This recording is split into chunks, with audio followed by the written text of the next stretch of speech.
চিলির এক ভয়ঙ্কর কারাগার, যেখানে অপরাধীরা নয় বরং সত্যের পক্ষে দাঁড়ানো মানুষদেরকে বন্দী করে রাখা হয়েছে। বাইরে থেকে এটি সাধারণ জেল মনে হলেও ভেতরে লুকিয়ে আছে নির্যাতন, ভয় আর নিষ্ঠুরতার এক অন্ধকার সাম্রাজ্য। এখানে প্রতিটা দিন মানে বেঁচে থাকার লড়াই, আর প্রতিটা রাত মানে অনিশ্চিত মৃত্যুর অপেক্ষা। এই নরকসম জায়গার মাঝেই দাঁড়িয়ে আছে লিওন। সে একজন সাধারণ মানুষ, কিন্তু তার ভেতরে জ্বলছে মুক্তির অদম্য আগুন। সে জানে এখানে থাকলে ধীরে ধীরে সবাই মারা যাবে, তাই সে ভাবতে শুরু করে এখান থেকে পালাতেই হবে। কিন্তু এই পালানো কোনো সাধারণ পালানো নয়। 500 দিনেরও বেশি সময় ধরে মাটির নিচে লুকিয়ে তৈরি হতে থাকে এক গোপন সুড়ঙ্গ। প্রতিটি কোপ, প্রতিটি নিঃশ্বাস, প্রতিটি মুহূর্ত মৃত্যুর সঙ্গে এক নিঃশব্দ যুদ্ধ। উপরে কড়া পাহারা, ভেতরে বিশ্বাসঘাতকতার ভয়, আর চারপাশে অক্সিজেনহীন অন্ধকার। সবকিছুকে উপেক্ষা করে তারা এগিয়ে চলছে একটাই লক্ষ্যে, স্বাধীনতা। কিন্তু প্রশ্ন হলো, এই অসম্ভব মিশন কি সত্যিই সফল হবে, নাকি শেষ মুহূর্তে সবকিছু ধ্বংস হয়ে যাবে? মুভির শুরুতেই চিলির একটি জেলখানা দেখানো হয়, যেটার নাম হলো সান্তিয়াগো। দেখা যায় এই জেলে মোট 120 জনের মতো কয়েদি রয়েছে। তবে অদ্ভুত ব্যাপার হলো, এদের মধ্যে কোনো কয়েদি কোনো মারাত্মক অপরাধ করেনি। তারা সবাই ছিল প্রতিবাদকারী, যার অর্থ হলো সরকারের বিরোধিতা করা আর কি। কিন্তু জেলের মধ্যে তাদের সঙ্গে এমনভাবে আচরণ করা হতো যেন তারা খুন করে এসেছে। এই জেলের জেলারের নাম আন্দ্রে। সে ছিল চরম নিষ্ঠুর একজন ব্যক্তি। জেলে থাকা সবাইকে সে সারাক্ষণ শাস্তি দেওয়ার ধান্দায় থাকত। বলতে গেলে জুলুম নির্যাতন তার একেবারে নেশা হয়ে উঠেছিল। দেখা যায় এই জেলে যারা আসতো তাদের সে প্রথমেই ওয়ার্নিং দিত যে যদি কেউ জেল পালানোর চেষ্টা করে তাকে দেখা মাত্রই গুলি করে দেওয়া হয়, আর তাদের উপরে কড়া নজরদারি করা হতো। সেই কয়েদিদের মধ্যে 5 জনের একটা আলাদা টিম ছিল, আর লিওন নামের এই লোকটা ছিল তাদের লিডার। তারা সারাক্ষণই প্ল্যান করত কিভাবে এখান থেকে পালানো যায়। এরপর হঠাৎ একদিন জেলের সব কয়েদিকে অন্য একটা ইউনিটে শিফট করা হয়।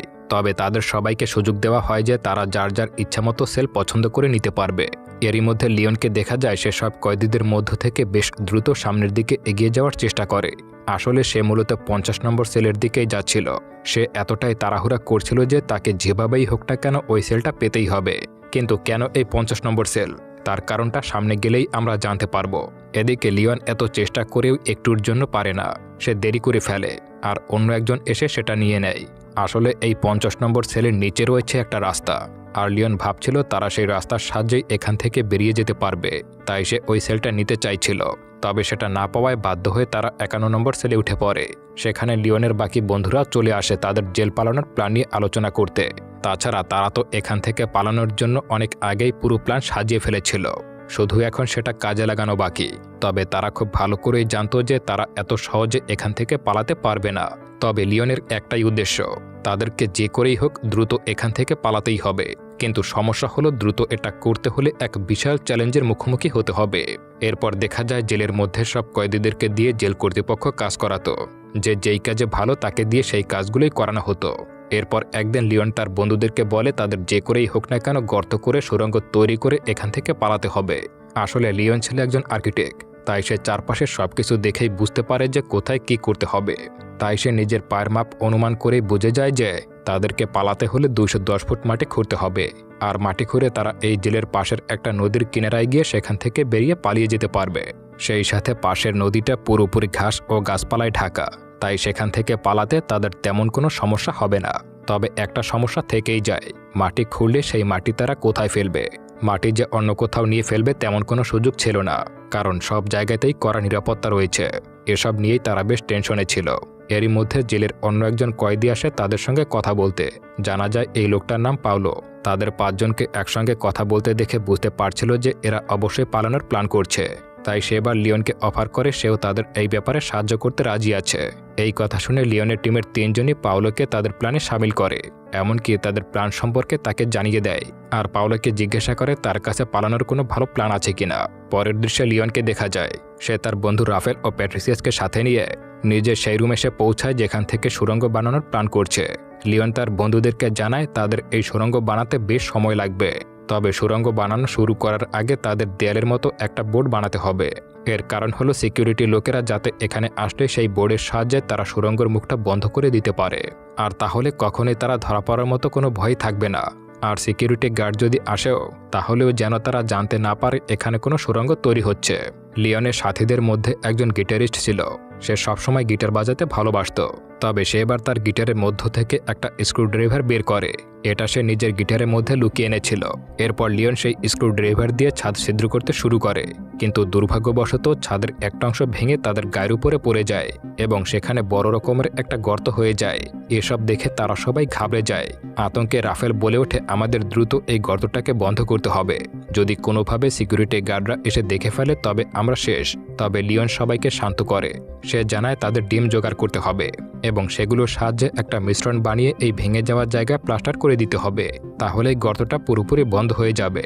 এই কথা শুনে সবাই লিওনের কথা মতো কাজ করতে লেগে পড়ে, কারণ বাঁচতে হলে গার্ডরা আসার আগেই এটা ঠিক করতে হবে।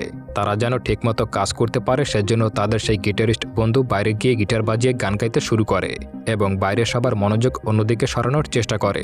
তবে হঠাৎ করে গিটারিস্ট নিজের গিটারের সুর বদলে ফেলে, যেটা ছিল তাদের সংকেত দেওয়ার ভাষা। আসলে সুর বাজিয়ে সে বন্ধুদেরকে বিপদের সংকেত পাঠাচ্ছিল।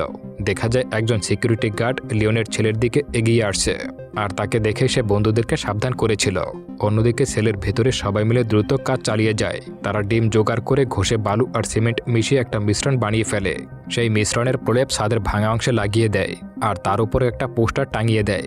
তার কাজ শেষ হতে না হতেই সিকিউরিটি গার্ড এসে সেখানে হাজির হয় এবং পুরো সেল চেক করতে শুরু করে। হঠাৎ একজনের চোখ পড়ে উপরে থাকা সেই পোস্টারের দিকে। সে পোস্টারটি খোলার জন্য উপরে ওঠে, কিন্তু তখনই তাদের অফিসার বাইরে থেকে ডাক দেয় এবং পোস্টারটি না খুলে সেখান থেকে চলে যায়। আর এই যাত্রায় লিওন এবং তার সঙ্গীরা কোনো মতে বেঁচে যায়। কিন্তু বিপদ এখানেই শেষ নয়। এখান থেকে পালাতে গেলে তাদের এমন আরও অনেক বিপদের সম্মুখীন হতে হবে। প্রথমেই তাদের নিচতলা থেকে সুড়ঙ্গ খোঁড়া শুরু করতে হবে, আর সেই সাথে দেয়াল ঢাকার জন্য আগে থেকেই একটা ব্লক বানাতে হবে, যাতে করে রোজ সুড়ঙ্গের কাজ করার পর সেটা দিয়ে মুখটা ঢেকে রাখা যায়। এরপর তারা প্রাণ মতো বিভিন্ন জিনিসের সাহায্যে একটা ব্লক তৈরি করে ফেলে। সেই ব্লকের মাপে তারা নির্দিষ্ট জায়গাটি কাটতে শুরু করে এবং এবার জেল পালানো সুড়ঙ্গ তৈরি করার কাজ শুরু করে দেয়। তবে হঠাৎ করেই সেখানে একজন সিকিউরিটি গার্ড চলে আসে, কিন্তু গার্ড আসার আগে লিওন ও বাকি বন্ধুরা সুড়ঙ্গের মুখটা ব্লক দিয়ে আটকে দেয় এবং স্বাভাবিকভাবে কাজ করতে শুরু করে। গার্ডের চোখে সন্দেহের কিছু না পড়ে সে সেখান থেকে চলে যায়। এরপর তারা আবারও কাজে মন দিতে শুরু করে, তবে শব্দ যাতে বাইরে না যায় সেজন্য তারা রেডিওর ভলিউম বাড়িয়ে দেয়। এরপর একটু একটু করে দেয়ালটির ব্লকের আকার অনুযায়ী ভাঙতে শুরু করে দেয়। সব ঠিকঠাক চললেও সবার ভেতরে একটা ভয় কাজ করছিল। তাদেরকে আরও সতর্কতার সঙ্গে কাজ করতে হবে, কারণ যে কোনো সময় গার্ডরা চেক করতে আসতে পারে। তবে তাদের সামনে একটা সমস্যা ছিল, এত মাটি খুঁড়ে সেগুলো তারা রাখবে কোথায়। অনেক ভেবেচিন্তে তারা ঠিক করে উপরের ফ্লোরে যাওয়ার সিঁড়ির নিচে যে ফাঁকা জায়গাটা আছে সেখানেই তারা মাটি ফেলবে। সেই মতো তারা ছাদের প্লাস্টারে রাখা অংশ দিয়ে ওপরের ফাঁকা জায়গায় গিয়ে মাটি রাখা শুরু করে দেয়। কোনো রকমের বড় সমস্যা ছাড়াই তাদের কাজ ধীরে ধীরে এগিয়ে যেতে শুরু করে। এভাবে জেলে তাদের 59 দিন পার হয়ে যায়। সুড়ঙ্গ খোঁড়ার কাজটা তাদের খুব সাবধানে করতে হতো। তাদের গিটারিস্ট বন্ধু বাইরে নজরদারি করার জন্য গান গাইতে শুরু করত এবং গার্ড আসতে দেখলেই তাদেরকে সংকেত দিত। জেলে অস্কার নামের একজন কয়েদি ছিল, যে হঠাৎ করে লিওন আর তার 5 বন্ধুর উপর সন্দেহ করতে শুরু করে, কারণ এই 5 জন রোজ একই নিয়মে কাজ করে যেত। এদিকে লিওন সুড়ঙ্গের ভেতরে ঢুকে গভীরতা মাপতে গিয়ে হতাশ হয়ে পড়ে, কারণ এতদিন কষ্টের পর তারা মাত্র সামান্য নিচ পর্যন্ত পৌঁছাতে পেরেছে। লিওন অন্যদের জানায় এই কাজ দ্রুত করতে হলে তাদের আরও লোক দরকার, নয়তো সুড়ঙ্গ বানাতে কয়েক বছর লেগে যাবে। একদিন মাটি ফেলতে যাওয়ার সময় একজন সিকিউরিটি গার্ড একজনকে প্রায় ধরেই ফেলছিল, কিন্তু সে বুদ্ধিমত্তার সঙ্গে বেঁচে যায়। এরপর লিওন জেলের আরও কিছু কয়েদিকে ডেকে এনে নিজের প্রাণ জানায়। সে সুড়ঙ্গটি দেখিয়ে বলে, যদি তোমরা পালাতে চাও তবে আমাদের সুড়ঙ্গ খুঁড়তে সাহায্য করো। সবাই মিলে কাজ করলে আমরা খুব তাড়াতাড়ি জেল থেকে পালাতে পারবো। এসব শুনে ওই কয়েদিরাও লিওনকে সাহায্য করতে রাজি হয়ে যায়, কারণ তাদের মধ্যে এমন একজন ছিল যাদের ফাঁসির সাজা হয়েছিল। এভাবেই কাজ এগিয়ে চলে এবং দেখতে দেখতে 149 দিন পার হয়ে যায়। সেদিন হঠাৎ লিওন ও বাকিরা রেডিওতে শুনতে পায় যে চিলিতে খুব শীঘ্রই একনায়কতন্ত্র শেষ হতে চলেছে, কারণ সাধারণ জনগণ সরকারের বিরুদ্ধে বিদ্রোহ শুরু করে দিয়েছে। তারা গণতন্ত্র চায়। তবে ওই কয়েদিদের মধ্যে এমন কয়েকজন ছিল যারা গণতন্ত্র চায় না। তারা ভাবতে শুরু করে বর্তমান সরকারই ঠিক আছে, তাই তারা দ্রুত এই জেল থেকে পালাতে চায়। আর যারা এইসব নিয়ে আগে থেকে চিন্তাভাবনা করছিল তারা এখন এখান থেকে বের হওয়ার জন্য আগের চেয়ে দ্বিগুণ পরিশ্রম শুরু করে দেয়। এবার সবাই পালা করে 2 ঘন্টা করে কাজ চালিয়ে যায়। সবাই দিনরাত এক করে শুধুমাত্র বেরোনোর জন্য পরিশ্রম করেই যাচ্ছিল। তবে একদিন তারা সেই সুড়ঙ্গের পাশে আরও একটা গর্ত করে, যাতে খোঁড়া মাটিগুলো সেখানেই রাখা যায়, কারণ দিনের পর দিন মাটি নিয়ে উপরে যাওয়াটা তাদের জন্য ঝুঁকিপূর্ণ হয়ে উঠেছিল। এভাবে তাদের কাজ আরও দ্রুত গতিতে এগিয়ে যাচ্ছিল। আর প্ল্যান মতো কাজ করতে করতে তারা সুড়ঙ্গটা অনেকটাই লম্বা করে ফেলেছে। তবে একদিন হঠাৎ করেই অস্কার নামের সেই লোকটা লিওনদের সঙ্গে এসে দেখা করে। সে জানায় যে সে জানে তারা সুড়ঙ্গের কাজ করছে। অস্কার জানায় সেও তাদের সঙ্গে সুড়ঙ্গ খোঁড়ার কাজ করতে চায়। লিওনও অস্কারকে তাদের সঙ্গে নিয়ে নেয়। এভাবে 5 জনকে নিয়ে শুরু হওয়া জেল পালানোর মিশন এখন অনেক বড় হয়ে যায়। কিন্তু হঠাৎ একদিন লিওন তার বন্ধুদেরকে জানায় তাদের বাইরে বেরোনোর জন্য বাইরে থাকা কারো সাহায্যের প্রয়োজন হবে, নয়তো সুড়ঙ্গ তৈরি হলেও তারা কেউ বাইরে থেকে পালাতে পারবে না। এরপর লিওন রাফেলকে তার স্ত্রীর কথা বলে। সে জানায় তাদের এখন একজনের সাহায্য খুবই প্রয়োজন এবং তারা রাফেলের স্ত্রীকে বিশ্বাস করে সাহায্যের কথা বলতে পারে। রাফেলও তার কথায় একমত হয়ে যায়। এভাবে দেখতে দেখতে 182 দিন পার হয়ে যায়। একদিন দেখা যায় সেই জেলে সব কয়েদিদের আত্মীয়রা এসেছে দেখা করতে। সেখানে রাফেলের স্ত্রীকেও দেখা যায়। রাফেল সুযোগ বুঝে তার স্ত্রীকে তাদের পালানোর পুরো প্ল্যানটা জানিয়ে দেয় এবং তাকে সাহায্য করতে বলে।